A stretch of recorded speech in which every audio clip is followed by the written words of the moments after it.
Canotlarım aytsam sözüm, köp zatları gördü gözüm.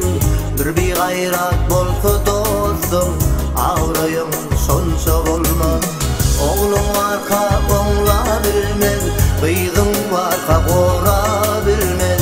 Beyik sırak dese gülmez, beyikligim peşe olmaz. Beyikligim peşe olmaz. Yaxşı sırak cömert bolsam, bir benden işin bitirsin. Edin işim dile alsam, bakası köpükçe olmaz. Yalan söylep bitirin işim, oğurluktan çöplen koşun. Haramlıktan vurun pulun, soğular şimalça olmaz. Soğular şimalça olmaz. Oğlum barka oğla bilmez, kızım barka kora bilmez. Beyik sıra pese gülmez, beyikligin peşe olmaz. Yaxşı sırak cömert bolsam, bir benden işin bitirsin. Edin işim dile alsam, bakası köpükçe olmaz.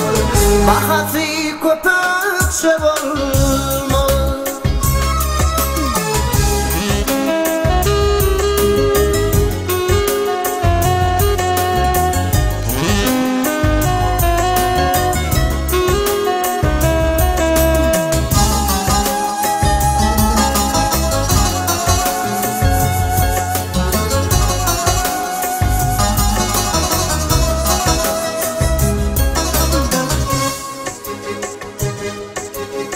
İlki görüp kurt bolmağın, eçil görüp şir bolmağın.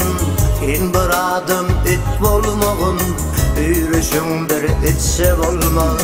Çağdadır dilim durmaz, halkın aytam dostun olmaz. Eğer sözüm yalan olsa, öbütür şimalça olmaz.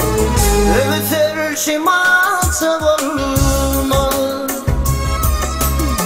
İlki görüp kurt bolmağın, eçil görüp şir bolmağın.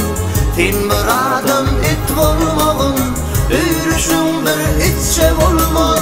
Şağa dedir dilim durmaz, halkın aytam dostum olmaz.